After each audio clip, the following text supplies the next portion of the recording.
Shri V S Sunilkumar, ആന്ധ്രയ്ക്ക് എങ്ങനെയാണ് പണം എത്തിയത് എന്നത് നോക്കുകയേ വേണ്ട. അത് രമേശ് ചെന്നിത്തല കടത്തി പറഞ്ഞത് തന്നെയാണ്, അക്കാര്യത്തിൽ സംശയമില്ല. പക്ഷേ ഇപ്പോൾ ഈ ലിജു ചൂണ്ടിക്കാണിച്ചതുപോലെ വളരെ കൃത്യമായി ഈ ധനകാര്യ വകുപ്പിലെ ഉദ്യോഗസ്ഥരുടെ യോഗം വിളിക്കുന്നത് പോലും ശമ്പളം കൊടുക്കുന്നതിൻ്റെ തലേ ദിവസമാണ് എന്നുള്ള ഒരു സാഹചര്യം ഉണ്ടെങ്കിൽ തീർച്ചയായും വിമർശിക്കേണ്ടതാണ്. അതൊരു പക്ഷേ ഏത് ഭാഷയിലായിരിക്കണം എന്ന കാര്യത്തിൽ പല അഭിപ്രായ വ്യത്യാസമുണ്ടാവാം. പക്ഷേ വിമർശിക്കേണ്ട നടപടി തന്നെയല്ലേ അത്? ഹർഷൻ, അതൊരിക്കലും ശരിയായിട്ടുള്ള കാര്യമല്ല. എനിക്ക് ചോദിക്കാനുള്ള ചോദ്യം, ഈ നേരത്തെ ശ്രീ ജോസഫ് സി മാത്യു ചോദിച്ച ഒരു ചോദ്യം ഞാൻ ആവർത്തിക്കുകയാണ്. ഈ റിസർവ് ബാങ്ക് ആവശ്യത്തിന് പണം അച്ചടിച്ചു വച്ച ശേഷം സർക്കാരുകൾ ആവശ്യപ്പെട്ടതിനനുസരിച്ച് കൊടുക്കുമായിരുന്നോ? ഞങ്ങൾ കേരളം ആവശ്യപ്പെടാത്തത് കൊണ്ട് കൊടുത്തില്ല എന്നാണോ അങ്ങനെ RBI എവിടെയെങ്കിലും ഔദ്യോഗികമായി പറഞ്ഞിട്ടുണ്ടോ?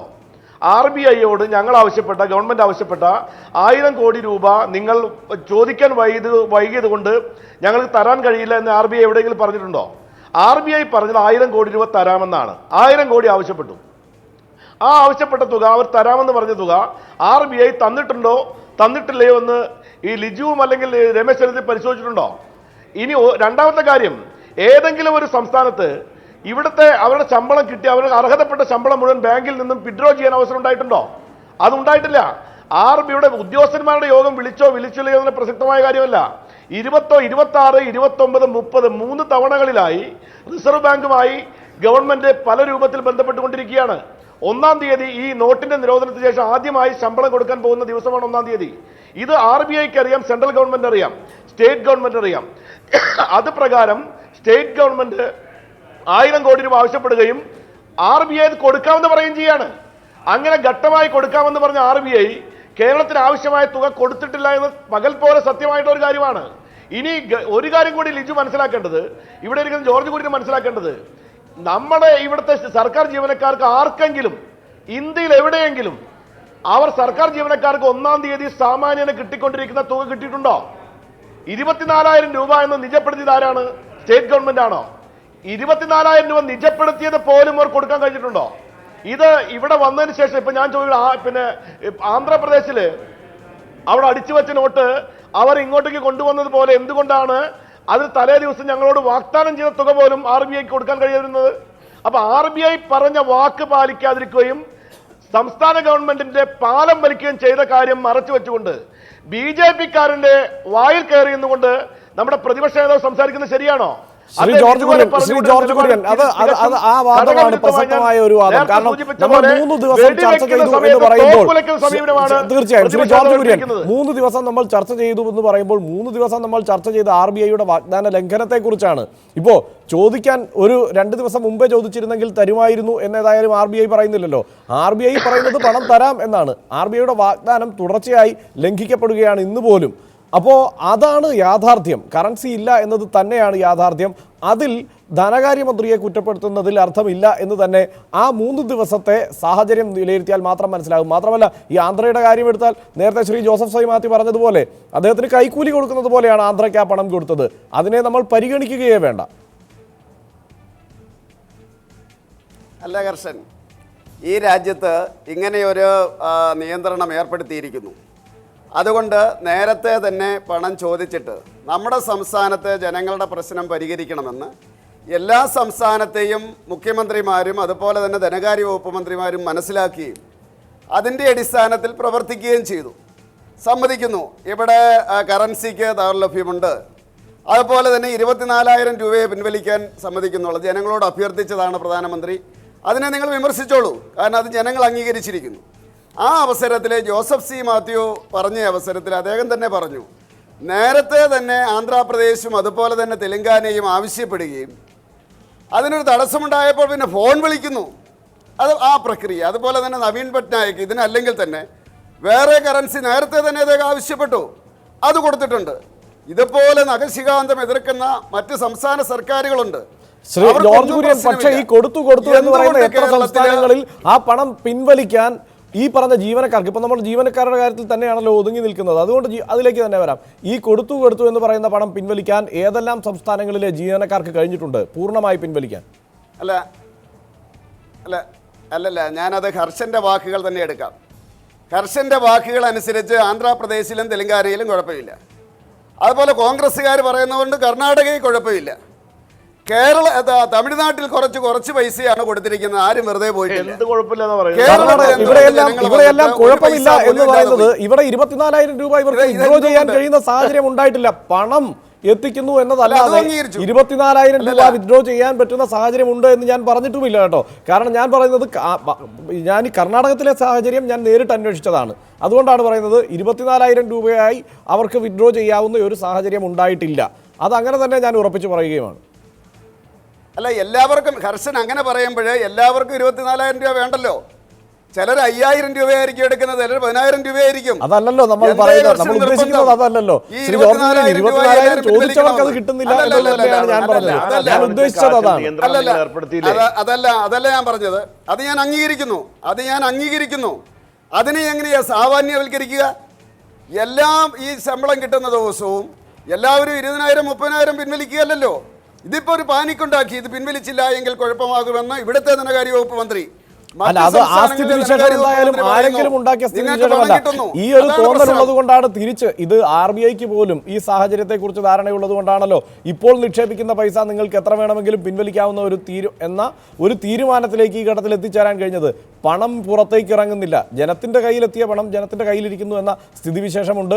അച്ചടിച്ച് വരുന്ന പണത്തിന്റെ എണ്ണത്തിലും അതിന്റെ ആ സംഖ്യയുടെ വലിപ്പത്തിലും വലിയ കുറവുമുണ്ട്. അതുതന്നെയാണ് അടിസ്ഥാനമായ പ്രശ്നം. ഈ കറൻസിയുടെ കാര്യത്തിൽ മാത്രം അതും കൂടെ കർഷൻ പറയണം. വേറെ രീതിയിലുള്ള ട്രാൻസ്ഫറിനൊന്നും ഒരു പ്രശ്നവും ഇല്ല. അപ്പോൾ അങ്ങനെ പണമില്ല, ഒന്നും ചെയ്യാൻ പറ്റില്ല എന്ന് പറയുന്നത് ശരിയല്ല. കറൻസി പിൻവലിക്കുന്ന കാര്യത്തിലുള്ള ലിമിറ്റേഷനാണ്, അത് അംഗീകരിക്കുന്നു.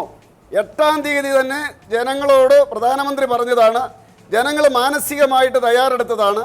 ഈ കേരളത്തിൽ മാത്രം തുണ്ട് കൊടുത്തിട്ട് അല്ലെ ടോക്കൺ കൊടുത്തിട്ട് വിടേണ്ട അവസ്ഥ വന്നു.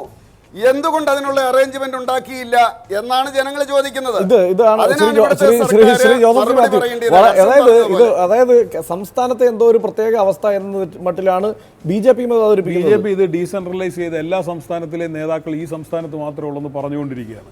ബോംബെ നിന്നെൻ്റെ ഒരു സുഹൃത്ത് വന്ന ആൾ പറഞ്ഞത് നമ്മളിത് വളരെ നന്നായി മാനേജ് ചെയ്യുന്നുണ്ട്, നമ്മൾ കുറച്ചുകൂടി ഇലക്ട്രോണിക് ആയെന്നാണ് തോന്നുന്നത്, അവിടെ ജീവിക്കാൻ നിർത്തിയില്ല എന്നാണ് പറഞ്ഞത്. ബോംബെ എന്ന് പറയുന്ന വലിയ സിറ്റിയിൽ ഇവരിങ്ങനെ പറഞ്ഞുകൊണ്ടിരിക്കുകയാണ്. അതായത് ആന്ധ്രയിൽ ഒരു പ്രശ്നമില്ലെന്നാണ് പറയുന്നത്. ആന്ധ്രയ്ക്ക് 7,000 കോടി ആദ്യം കൊടുത്തു, ഇപ്പോൾ ഒരു 2,422 കോടിയും കൊടുത്തു. ഈ ലെസ് ദാൻ 10,000 ക്രോസ് വെച്ചാണ് ഒരു സ്റ്റേറ്റിൽ പ്രശ്നമില്ല. തീർച്ചയായും ഒരുപക്ഷെ ഈ ATMകൾക്ക് മുന്നിൽ ക്യൂ ഇല്ലാത്തത് കേരളത്തിൽ മാത്രമാണ്. കാരണം അതല്ലാതെ കറൻസി കയ്യിൽ കിട്ടാതെ കാര്യങ്ങൾ വിനിയോഗിച്ച് തുടങ്ങി. ഒരു കാര്യം കൂടെ, പക്ഷെ നമ്മുടെ ഇപ്പോഴത്തെ ചർച്ചാ വിഷയം പ്രതിപക്ഷ നേതാവിൻ്റെ സ്റ്റേറ്റ്മെന്റ് ആണല്ലോ. അതായത് ഇവിടെ വന്ന തുക എങ്ങനെ ട്രഷറികളിലേക്ക് വീതം വെക്കണം എന്നുള്ള മീറ്റിംഗ് പൈസ വന്നതിന് ശേഷം ട്രഷറിയെ വിളിച്ചാണ് നടത്തിയെന്നാണ് പറഞ്ഞത്. കുറച്ചുകൂടെ നേരത്തെ നടത്താമെങ്കിൽ നല്ലത്. പക്ഷേ ഞാൻ ചോദിക്കുന്നത്, RBI ഇവിടുത്തെ എല്ലാ സംസ്ഥാനങ്ങൾക്കും പണം എത്തിച്ചു കൊടുക്കണം, 1-ാം തീയതി ശമ്പളം കൊടുക്കുന്ന ഏജൻസി ആണല്ലോ, കഴിഞ്ഞ മാസവും കൊടുത്തതാണല്ലോ എല്ലാ സംസ്ഥാനങ്ങളിലും. അവരെന്ത് ഇങ്ങനെ ഒരു തീരുമാനം എടുക്കുന്നതിന് മുമ്പ് എന്ത് നടപടി സ്വീകരിച്ചു എന്നുള്ളതല്ലേ പ്രധാനപ്പെട്ട ചോദ്യം. ഇനി അതിനുശേഷം ഉള്ള പരിമിതമായ റിസോഴ്സസ്, അവരുടെ പ്രിന്റിങ് 4 പ്രസ്സേ ഉള്ളൂ, അവരത് ചെയ്ത റിസോഴ്സസ് ഇത്രയേ ഉള്ളൂ. അതാണെങ്കിൽ ഈ സംസ്ഥാനങ്ങൾക്ക് എങ്ങനെ തുല്യമായി കൊടുക്കും എന്നുള്ളതിനെ കുറിച്ച് ആലോചിക്കണ്ടേ?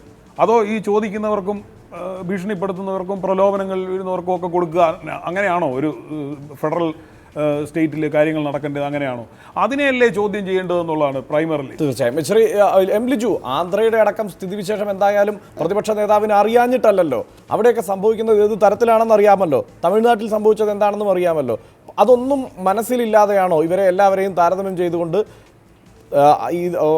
ഇദ്ദേഹം പ്രതിപക്ഷ നേതാവ് ഈ നിലപാട് സ്വീകരിച്ചത്? ഹർഷൻ, നേരത്തെ നമ്മളെല്ലാവരും കഴിഞ്ഞ 4 ആഴ്ചക്കാലമായി രാജ്യം മുഴുവൻ ചർച്ച ചെയ്യുന്നൊരു കാര്യമാണ് കറൻസി പിൻവലിക്കൽ. യാതൊരു മുന്നൊരുക്കവുമില്ലാതെ നടത്തിയ കേന്ദ്ര സർക്കാരിൻ്റെ നടപടി ഒട്ടും നന്നായില്ല. അപ്പോൾ അതിൻ്റെ കാര്യത്തിൽ ആർക്കും യാതൊരു എതിരഭിപ്രായമില്ല. പക്ഷേ ഇന്നത്തെ ചർച്ചാ വിഷയം എന്താ? ഇന്നത്തെ വിഷയം കേന്ദ്ര സർക്കാരിൻ്റെ ഭാഗത്തുനിന്ന് മിസ്മാനേജ്മെൻ്റ് ഉണ്ട്, RBI ആവശ്യത്തിന് കറൻസി തരുന്നില്ല. ഈ സാഹചര്യത്തിലും ഒരു വിഷയം ഹാൻഡിൽ ചെയ്യുന്നതിൽ സംസ്ഥാനത്തെ ധനകാര്യ മാനേജ്മെൻറ്റ് വേണ്ടത്ര ഫലപ്രദമായോ ഇല്ലയോ എന്നുള്ളതാണ്. ശ്രീ ജോസഫ് സി മാത്യുവിൻ്റെ വാക്കുകൾ ഞാൻ കേൾക്കുകയായിരുന്നു.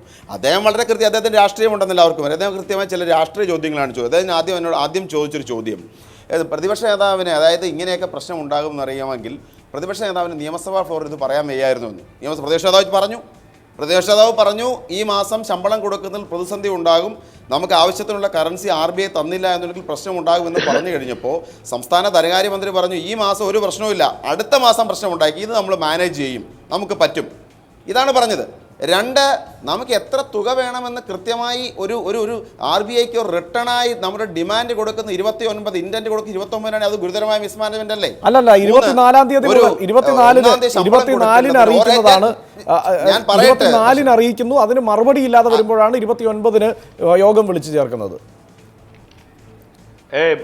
ഹർഷൻ ഇതൊരു പബ്ലിക് ഡോക്യുമെന്റ് ആണ് എന്നുണ്ടെങ്കിൽ അത് പ്രസിദ്ധപ്പെടുത്തണം. എനിക്ക് തോന്നുന്നു മന്ത്രി ശ്രീ സുനിൽകുമാർ അദ്ദേഹം പൊളിറ്റിക്കലായി, അതായത് രാഷ്ട്രീയമായി വൈകാരികമായി മറുപടി പറയുന്നവരും കൃത്യമായി രേഖകൾ വെച്ച് സംസാരിക്കേണ്ടതായിരുന്ന ഒരു അഭിപ്രായക്കാരനാണ് ഞാൻ.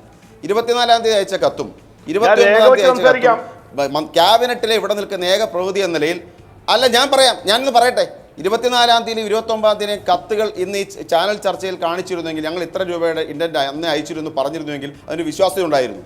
ശ്രീ സുനിൽകുമാർ കോൺഗ്രസും BJPയും AIM Bയും ആണെന്ന് പറയുന്നതിനപ്പുറത്ത് അദ്ദേഹം ക്യാബിനറ്റ് പ്രതിനിധി ഇവിടെ ലഭ്യമായ വിവരങ്ങൾ പറയേണ്ടതായിരുന്നു. ഞാൻ കൃത്യമായി എണ്ണി പറഞ്ഞ കാര്യങ്ങൾ ഇതാണ്. 1-ാം പ്രതി BJP, 2 ഫിനാൻഷ്യൽ മിസ്മാനേജ്, ഒരു മാനേജ്മെന്റ് സിസ്റ്റം കേരളത്തിൻ്റെ പരാജയപ്പെട്ടു എന്നാണ് പറഞ്ഞത്. ഇൻറ്റൻറ്റ് കൊടുക്കുന്നത് 29-ാം തീയതിയാണ് എന്ന് പറഞ്ഞാൽ നേരത്തെ എത്ര രൂപ കാൽക്കുലേറ്റ് ചെയ്തില്ല. 3, 1-ാം തീയതി ശമ്പളം കൊടുക്കുന്നതിന് ഓരോ ട്രഷറിയിലേക്കും കൊടുക്കേണ്ട തുകയ്ക്ക് ധനകാര്യ ഉദ്യോഗസ്ഥരുടെയും RBI ഉദ്യോഗസ്ഥരുടെയും മീറ്റിംഗ് ഈ സർക്കാർ വിളിച്ചത് തലേ ദിവസം 3 മണിക്ക്. മറ്റൊരു പ്രധാനപ്പെട്ട കാര്യം ശ്രീ വി എസ് സുനിൽകുമാർ, ഈ RBIയുടെ കയ്യിൽ നിന്ന് പണം കിട്ടേണ്ടതിന്റെ കണക്ക് ശരിയാണ്, അത് പറയാം. മറ്റൊരു പ്രധാനപ്പെട്ട കാര്യം, അതാത് മേഖലയിൽ പ്രവർത്തിക്കുന്ന ബാങ്കുകൾ, ആ ബാങ്കുകളുടെ പണം അതാത് സംസ്ഥാനങ്ങളിൽ എങ്ങനെ മുടക്കുന്നു എന്നതടക്കമുള്ള പ്രശ്നമില്ല. ഇപ്പോൾ തമിഴ്നാട്ടിൽ ആ ബാങ്കുകൾ ഏറ്റവും കൂടുതൽ ലോൺ കൊടുക്കുന്നത് തമിഴ്നാട്ടിന് തന്നെയാണ്. തമിഴ്നാട്ടിൽ പ്രവർത്തിക്കുന്ന നാഷണലൈസ്ഡ് ബാങ്കുകൾ താരതമ്യം ചെയ്ത് നോക്കിയാൽ ആ നിലയ്ക്കാണ് അവരുടെ എല്ലാം പ്രവർത്തന ശൈലി. ഇത് ആ നിലയ്ക്ക് കൂടുതൽ കറൻസിയുടെ അവൈലബിലിറ്റി കൂടുതലുണ്ട് തമിഴ്നാട്ടിൽ എന്ന സാഹചര്യം മറ്റൊരു തരത്തിലുണ്ട്. അതെല്ലാം പരിഗണിച്ചാൽ അതിനനുസരിച്ചാണ് അവരും അതിനെ മാനേജ് ചെയ്തിരിക്കുന്നത്. സംസ്ഥാനം ആ നിലയ്ക്കുള്ള ഒരു പ്രവർത്തനം നടത്തിയില്ല എന്നതാണ് ലിജു ഉന്നയിക്കുന്ന ആരോപണം. അല്ല ഹർഷൻ, ഇത് ലിജു ഞാൻ രാഷ്ട്രീയമായി മറുപടി പറഞ്ഞത് എന്ന് പറഞ്ഞല്ലോ അദ്ദേഹം. ഞാൻ രാഷ്ട്രീയമായി തന്നെ മറുപടി പറഞ്ഞത്. രമേശ് ചെന്നിത്തല യാതൊരു ഉത്തരവാദിത്വമില്ലാതെ രാഷ്ട്രീയമായ നിലപാടെടുക്കുമ്പോൾ രാഷ്ട്രീയമായി തന്നെ മറുപടി പറയും. രണ്ടാമത്തെ കാര്യം, ഞാൻ അറിഞ്ഞിടത്തോളം 26-ാം തീയതി 26-ാം തീയതി റിസർവ് ബാങ്കിന് കൃത്യമായിട്ടുള്ള വിവരം ഞങ്ങൾ കൊടുത്തു. അതിനെ സംബന്ധിച്ച് യാതൊരു വിവരമില്ലാതെ ഇരുന്ന സമയത്ത് 29-ാം തീയതി ബാങ്കുകളുടെ മീറ്റിംഗ് ഞങ്ങൾ വിളിച്ചുകൂട്ടി. RBI ഞങ്ങളോട് നൽകിയിരിക്കുന്ന വാഗ്ദാനം ഞങ്ങൾ ആവശ്യപ്പെട്ട പ്രകാരമുള്ള 1000 കോടി രൂപ തരുമെന്നുള്ളതാണ്. 1000 കോടി രൂപ അവിടെ ഞങ്ങൾക്ക് തരില്ല എന്ന് പറയുകയോ നിങ്ങൾ ഇൻഡന്റ് തരാൻ വൈകി എന്ന് പറയുകയോ ചെയ്യുന്ന ഒരു ആർഗ്യുമെന്റും RBI അവിടെ പറഞ്ഞില്ലെന്ന് മാത്രമല്ല 1-ാം തീയതിക്ക് 1000 കോടി രൂപ കൊടുക്കാൻ കഴിയാവുന്ന രീതിയിലുള്ള എല്ലാ സംവിധാനവും ഒരുക്കിയെന്ന് RBI ആ യോഗത്തിൽ പറഞ്ഞാൽ പിന്നെ എന്താണ് അവിടെ ആശങ്കയുടെ പ്രശ്നം? ആ വാഗ്ദാനം ലംഘിക്കേണ്ടിയിരിക്കുന്ന RBIയെ പറ്റി ചോദിക്കാൻ പ്രതിപക്ഷ നേതാവ് എന്തുകൊണ്ട് വാക്കുയർത്തുന്നില്ല? അപ്പൊ ഇവിടെ പ്രശ്നം എന്താണ്? സംസ്ഥാന ഗവൺമെന്റിന്റെ ഉത്തരവാദിത്തം സംസ്ഥാന ഗവൺമെന്റ് കൃത്യമായി ചെയ്തു. ആ ചെയ്ത ഉത്തരവാദിത്തമാണ് ഞങ്ങളോട് ചൂണ്ടിക്കാണിച്ചത്. ഞാൻ ക്യാബിനറ്റിൽ ഒരു അംഗം എന്ന നിലയിൽ തന്നെ പറയുകയാണ്, 26-ാം തീയതി 29-ാം തീയതി 30-ാം തീയതി അതുവരെയും ഈ 1-ാം തീയതി ഈ രീതിയിൽ പണത്തിന്റെ കുറവുണ്ടാകുമെന്ന വിവരം RBI ഒരു ഘട്ടത്തിലും സംസ്ഥാന ഗവൺമെന്റ് അറിയിച്ചിട്ടില്ലെന്ന് മാത്രമല്ല സഫീഷ്യന്റ് മണി കിട്ടുമെന്ന് ഉറപ്പ് പറഞ്ഞ RBI അത് തരാതിരുന്നതിനെ തുടർന്നാണ് പ്രതിസന്ധി ഉണ്ടായിരിക്കുന്നത്. അല്ലാതെ ഗവൺമെന്റിന്റെ ഭാഗത്തുനിന്ന് ഒരു പ്രതിസന്ധി ഉണ്ടാക്കുന്ന ഒരു നീക്കവും ഞങ്ങൾ നടത്തിയിട്ടില്ലെന്ന് മാത്രമല്ല ഞങ്ങൾ ചെയ്യേണ്ട ഉത്തരവാദിത്തം എല്ലാം ചെയ്തിട്ടുണ്ട്. ലിജു, അതാണ് ഈ പണം തരും എന്ന് ഉറപ്പിച്ച RBI ആണല്ലോ പറയുന്നത്. RBIയുടെ വാഗ്ദാനത്തെ സംശയിക്കേണ്ട ഒരു സാഹചര്യം എന്തായാലും സംസ്ഥാനത്തെ ധനമന്ത്രിക്ക് ഉണ്ടായിരിക്കില്ല. ആ വാഗ്ദാനം തുടർച്ചയായ 3 ദിവസങ്ങളിലും ലംഘിക്കുമ്പോഴാണല്ലോ പ്രതിസന്ധി ഈ നിലയ്ക്ക് മാറുന്നത്. ഇല്ല, RBIയുടെ ഇല്ല തരാനില്ല. അവർ പ്രിന്റ് ചെയ്യണ്ടേ, അവർക്ക് ഇത്രയേ ഉള്ളൂ കപ്പാസിറ്റി. ഹർഷ അത്ര നിഷ്കളങ്കനാണോ സംസ്ഥാന ധനകാര്യമന്ത്രി? അങ്ങനെ നിഷ്കളങ്കനായ ഒരു കൊച്ചുകുട്ടി ആകേണ്ട ആളാണോ സംസ്ഥാന ധനകാര്യമന്ത്രി? ഇവിടെ പ്രത്യേക ധനകാര്യ സമ്മേളനം, നിയമസഭാ സമ്മേളനം വിളിച്ചു ചേർത്തപ്പോൾ തന്നെ പ്രതിപക്ഷ നേതാവ് ഉൾപ്പെടെ കറൻസി ലഭിച്ചില്ലെങ്കിൽ ഉണ്ടാകുന്ന പ്രതിസന്ധി ചൂണ്ടിക്കാണിച്ചപ്പോൾ അത് അടുത്ത മാസമേ ഉണ്ടാവുള്ളൂ, ഈ മാസം ഞങ്ങൾ മാനേജ് ചെയ്യുമെന്ന് പറഞ്ഞ ആളാണ് ശ്രീ തോമസ് ഐസക്. ഇത് BJP സർക്കാരും RBIയും എല്ലാ വാഗ്ദാനങ്ങളും അതോടെ പാലിച്ചുകൊണ്ടിരിക്കുകയാണ്. ഒരു ക്രൈസിസ് മുന്നിൽ കാണാതെ മറ്റ് സംസ്ഥാനങ്ങൾ അത്തരം ഒരു ക്രൈസിസ് മുന്നിൽ കണ്ട് പ്രവർത്തിച്ചപ്പോൾ അത് ഉണ്ടാകാതെ ഞാൻ എടുത്തു കാണിച്ച മിസ്മാനേജ്മെന്റിന്റെ ദൃഷ്ടാന്തങ്ങൾക്ക് മറുപടി പറയാൻ ക്യാബിനറ്റ് പ്രതിനിധിക്ക് ഇതുവരെ പറ്റിയോ? ഞാൻ ചോദിച്ചതാണ്. ഇന്ത്യൻ 29 കൊടുത്തുന്നൊരു വീഴ്ചയല്ലേ? ലിജു അത് ഞാൻ പലതവണ ആവർത്തിച്ചു. ലിജു ഞാൻ പലതവണ ആവർത്തിച്ചു. അതിന് ധനകാര്യമന്ത്രി നൽകിയ വിശദീകരണം 24 എന്നതാണ്. 24 എന്നതാണ്. RBI ആണ് RBI ആണ് ഒന്നാം പ്രതി, അല്ലെങ്കിൽ കേന്ദ്ര സർക്കാരും കേന്ദ്ര ധനകാര്യ സംവിധാനങ്ങളുമാണ് പ്രതി എന്ന കാര്യത്തിൽ ഇവിടെ ആർക്കും യാതൊരു സംശയവുമില്ല. ഈ രാജ്യത്തെ പ്രതിസന്ധിയാക്കിയ അവരാണ്. നരേന്ദ്രമോദിയുടെ നാടകങ്ങൾക്ക് വേണ്ടി ഈ രാജ്യത്തെ കോടിക്കണക്കിന് വേണ്ടി ജനത അനുഭവിക്കുകയാണ്. RBI ഉർജിത് പട്ടേലിനെ, രഘുറാം രാജനെ പോലെയുള്ള ആളുകളൊക്കെ ഇരുമ്പോൾ, ഡോക്ടർ മൻമോഹൻ സിംഗിനെ പോലുള്ള ആളുകളൊക്കെ ഇരുന്ന സ്ഥലത്താണ് ഉർജിത് പട്ടേലൊക്കെ ഇരിക്കുന്നത്. വളരെ മോശം അവസ്ഥയാണ്. പക്ഷേ അതിനിടയിലും നമുക്ക് ജോർജ് കുര്യന്റെ മറുപടി കേൾക്കേണ്ടതുണ്ട്. വളരെ പെട്ടെന്ന് തിരിച്ചു വരാം ഒരു ഇടവേളയ്ക്ക് ശേഷം.